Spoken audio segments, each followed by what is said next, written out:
Hey guys, welcome back to my channel. My name is Mr. Kev and you're watching a review of Tabasha. The hell are you supposed to be?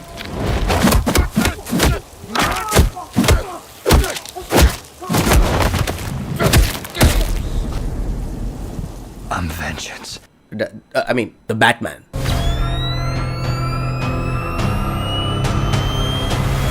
Ensure that you subscribe to my Patreon so that you guys can watch this video beforehand before I release this. Thanks to that one Patreon who's been supporting me. Thank you so much, Ashwinji. Before we get started with this, I want to let you know this review, it will be filled with spoilers. If you haven't watched the film, why haven't you? Go watch the film and then come back and watch this review. Or if you don't care, watch this review. Who cares?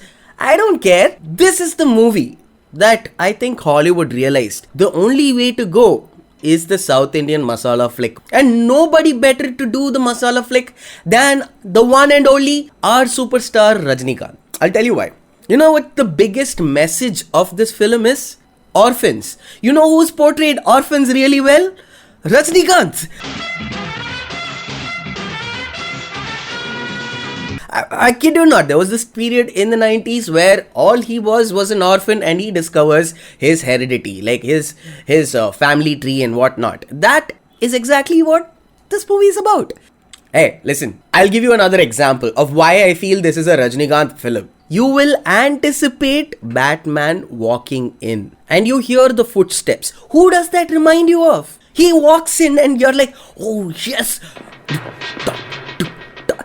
That shit, as a fan, you blow out in the theaters. And that's what people were doing in the theaters. Go watch any of these reaction videos of fans sitting in the theaters. And their reaction to this Batman walking in is exactly that. I got you! I got you!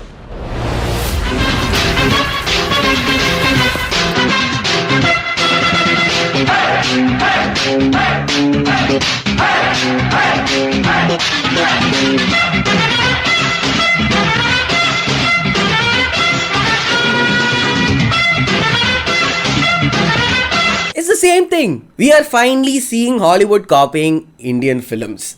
I give you this, it's like a crime, thriller, drama kind of a stuff, and it's a Batman flick. You know what? It's a mixture of a bunch of stories. There's Batman Year 2 and Long Halloween. There is influences. You can see characters seep in from places. This dude from Zohan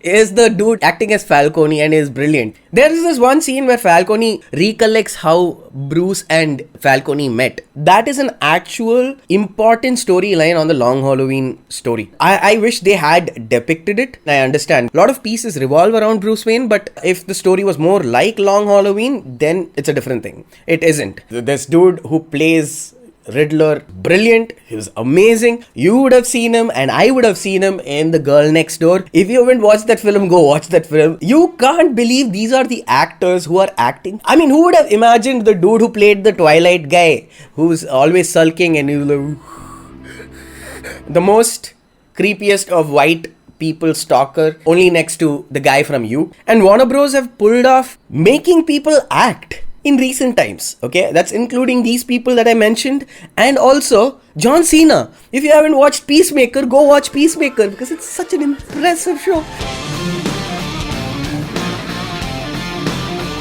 Please go watch Suicide Squad by James Gunn before this, which came out back in 2021. Watch that and then watch Peacemaker. You would love it. Yeah, this is very reminiscent of a freaking Rajinikanth film. Bruce Wayne is an orphan who gets the money from his family. So is Rajinikanth. He is an orphan who gets money from his family, like his heredity. That's the same story in Muttu. It's the same story in Annamalai. The storyline is very interesting. Sort of like the tale of two birds, where one bird goes into the robber's den, grows up, and the other bird gets into this hermit's place, grows up with the hermit. They grow up in two different belief systems.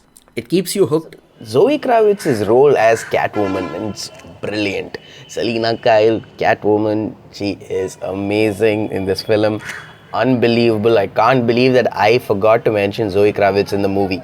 The background score in this has this motif which goes da da da da da da da da. Big Sam was sitting right next to me and he was like, This is just like an unfinished Darth Vader. And we were waiting for that. So that was just something that we couldn't get it off of our head throughout that film. This is Mr. Kev. Right before editing, I had to step in to talk a few things about the spoilers because I mentioned it's a spoiler review. There is a new version of the Joker. We already have so many Jokers. I don't know how it fits in. I don't know if we are ready for another Joker. Since we mentioned some of the other actors, there is this Colin guy. What's his name? Not Colin Firth. What's the other dude? Colin Farrell. One of those dudes is the Penguin. There's Penguin, who is this dude, which is insane. When he speaks, you don't realize it's the same dude. All of them have done a kick-ass job. There are 2 spin-offs for this particular movie. One is the Penguin series, and there is one based around Gotham PD. Not the Gotham series. I'm not a big fan of it. The Gotham world that they created is very similar to something that you see in V for Vendetta. If you've seen this film called The Dark World, not The Dark World, I'm guessing it's The Dark World, but I've seen these movies where the world kind of revolves around it. This other superhero movie where this dude wears the fedora hat, it's called The Spirit. If you've seen The Watchmen, there's Rorschach. The main character has inner monologues, and I was a little taken back by it because I understand, because comics are written with a lot of inner monologues in it. If you've read any of these comics, there are a lot of inner monologues. But when it comes to filmmaking, that's not the same. In fact, we had more monologues than dialogues when it comes to Batman. Batman rarely speaks. This Bruce Wayne rarely speaks. When he has a conversation, it's a very interesting conversation. It's noteworthy, so you pay more attention. But you could not tell and show. This film does both. It shows and it tells. So it kind of gets weary at times. When you watch it for the second time, you're like, I know this, please let's move on. There is something else here, which is that Gotham always rains. Kind of helps with the filmmaking, because if it's a night sequence, the roads are always wet.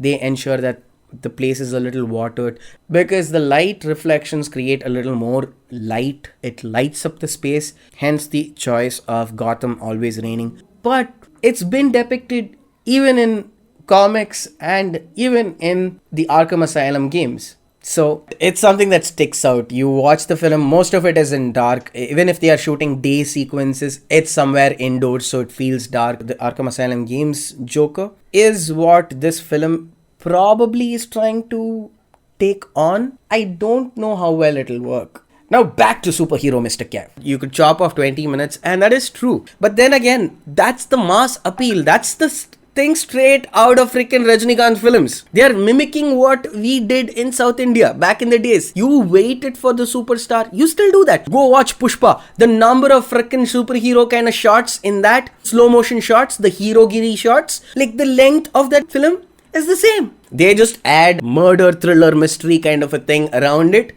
Becomes, oh wow, classy film. If this film goes for Oscars, I'm going to freaking fight till death to ensure that one of the Rajinikanth films or one of these mass appeal films go into the freaking Oscars, because they have been denying this shit for a really long time. You know what?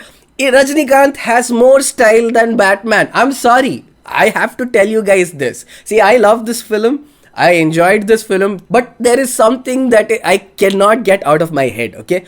Batman walks in like a robot. I don't know whether that is to intimidate, but he walks in like a robot. And I don't mean just the Batman. It's Bruce Wayne walking too. This is exactly how he walks. I know this is a Superman cape, but let's do with the Superman cape. So this is how he walks. Who walks like this? That's why I say more style our superstar Rajinikanth, okay? Or even freaking superstar Allu Arjun. This is a straight rip-off of Indian films, South Indian films. And all of you guys who've been telling South Indian mass films are bullshit, fuck off. That's it guys, that's my review. I hope you enjoyed this. If you want to support me on Patreon, I know I've not been putting up too many videos, but if you want to encourage me, down on the description is my Patreon. Go support me over there. I shall have you guys engaged with more such videos coming soon your way.